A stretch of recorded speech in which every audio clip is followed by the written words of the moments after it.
Good morning student. आज class 8 के लिए चैप्टर 14 है जिसका शीर्षक है भोलाराम का जीव। और यह कहानी जो है वह व्यंग्यात्मक कहानी है जिसकी रचना हरिशंकर परसाई ने किया है। जैसा कि आप जानते हैं कि हरिशंकर परसाई की रचना जो होती है वह व्यंग्यात्मक होती है, जिससे समाज को अप्रत्यक्ष रूप में अपने आप में सुधार करने की सीख दी जाती है। तो यहाँ यमराज से तुलना कर समाज के वैसे लोगों को कोसा गया है जो शोषित लोगों को, दलित लोगों को, कमज़ोर लोगों को अपने चंगुल में, अपने बस में रखकर किस तरह से उनका शोषण करते हैं। यह रचना जो है हरिशंकर परसाई की, उसमें एक बात आई है कि यमराज के सामने चित्रगुप्त बार बार चश्मा पोंछ उंगली में थूक लगाकर पन्ने पलट रहे हैं, यानी रजिस्टर देख रहे हैं, परंतु उसे अपनी गलती का पता नहीं चल रहा है। आखिर वह खींचकर रजिस्टर इतने जोर से पटकते हैं कि एक मच्छी उसमें दब के मर जाती है। और 5 दिन हो चुका, उसका पता किसी और को नहीं चल पाता। यमदूत वहाँ आते हैं, इस तरह से बदहवास होकर के उनकी परेशानी और परिश्रम करने के कारण चेहरा इस प्रकार विकृत हो चुका है कि वह पहचान में नहीं आता और उससे काम भी नहीं बना। बार बार उससे दूर पूछते हैं कि क्या तुम्हें उस भोलाराम के जीव का पता चला? वह जवाब देता है कि मेरे हाथों से कोई भी वकील वंचित नहीं रहते हैं, मैं सबके कारनामा को पकड़ लेता हूँ, लेकिन यह जीव कैसा है जो मेरी पकड़ में नहीं आ रहा। चित्रगुप्त सोचते हुए कहा, महाराज, आजकल पृथ्वी पर ऐसे ही व्यापार चल रही है। कुछ चीज़ें ऐसी होती हैं जो बीच में ही गायब हो जाती है। यह समाज के लिए एक व्यंग है कि ऊपर से जो भी सहायता के लिए, राहत के लिए सामग्री भेजी जाती है, फंड भेजे जाते हैं, वह गरीबों तक नहीं पहुंच पाता है। कारण यह कि वह बड़े बड़े अधिकारी और बिचौलिए के बीच में फंसकर फंड खत्म हो जाते हैं। यह एक अप्रत्यक्ष रूप में व्यंग है समाज के प्रचलन पर। जिस जिंदा आदमी की पता लगाने के लिए वह परेशान है, वह शायद रजिस्टर से ही बाहर हो गए हैं। इसमें एक बात की चर्चा की गई है कि जो व्यक्ति रिटायर हो गए, जो उतने कारगर नहीं हैं, ऑफिस की भागदौड़ सही से नहीं कर पाते हैं, उनके नाम पर जो पेंशन मिलते हैं वह वहाँ तक नहीं पहुँच पाता है। एक लोगों की इसमें चर्चा की गई है जिनके मरे हुए 5 साल हो चुके हैं, लेकिन उसे ढूंढने के लिए हर जगह की दौड़ लगाई जा रही है, लेकिन उनका पता ही नहीं चल पा रहा है। और वह व्यक्ति जब रिटायर हो जाते हैं तो उनकी स्थिति जो है दयनीय हो जाती है। वह अपने स्वास्थ्य से लाचार हो जाते हैं। उनके घर में स्त्री के साथ एक लड़की भी थी। अब वहाँ इस बात की पता लगाने के लिए लोग परेशान होते हैं कि शायद वह कहाँ छिपा है व्यक्ति उसका नाम तो रजिस्टर में है ही नहीं।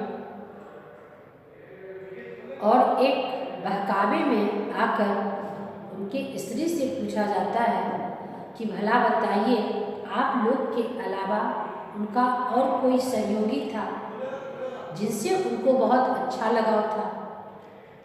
उनके स्त्री को इस बात को सुनकर बहुत गुस्सा आ जाता है। किस्सा है, लगाव किससे? जब अपनी बच्ची है, अपनी पत्नी हो, तो दूसरे और किसी व्यक्ति से क्या लगाव हो सकता है? बात को बातूनी बनाने से कोई फायदा नहीं है। आप गलत न समझें।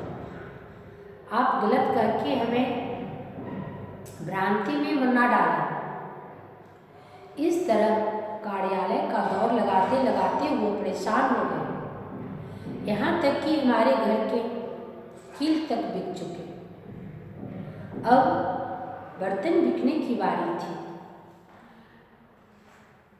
वह दूत के रूप में जो अधिकारी थे वह उसे समझाते हैं कि ऐसे भी तो उनका उम्र हो चला था, पेंशन के भरोसे वो कितने दिन तक जी सकते थे? मरने की उम्र तो हो ही गई थी। वह स्त्री अंदर से बहुत दृढ़ संकल्पित थी और कहती है, नहीं, अभी उनकी मरने की उम्र नहीं थी, वो अभी बहुत दिन तक जी सकते थे। लेकिन पेंशन न मिलने के कारण हमारी घर की स्थिति बदतर हो गई, खाने पीने की लाचारी हो गई, उनका भरण पोषण सही से नहीं हो पा रहा था और जब वो बीमारी से ग्रसित हुए तो उनका सही इलाज नहीं हो पाया। इस कारण वो समय से पहले चल बसे। तो इस व्यंग भरी कथा में हरिशंकर प्रसाई ने समाज के वैसे लोगों का वर्णन किया है जो कार्य तो करते हैं, मेहनत तो करते हैं, लेकिन समाज में उनकी कोई पहचान इसलिए नहीं हो पाती है क्योंकि वह अपनी बातों को सही से नहीं रख पाते हैं, अपना अधिकार को नहीं समझ पाते हैं। अक्सर यह कहा जाता है कि हमारी उदासीनता ही भ्रष्टाचार को पनपने का अवसर प्रदान करता है। यह उक्ति वेस मायरसन की है। वेस मायरसन ने ये जो उक्ति दिया है कि हमारी उदासीनता यानी कार्य के प्रति हम काम तो करते हैं लेकिन हमारा आत्मविश्वास दृढ़ नहीं होता है कि हम इस काम के लायक हैं या नहीं। दूसरे आदमी को इसमें बड़ा सा मौका मिल जाता है और भ्रष्टाचार यहाँ से पनपता है।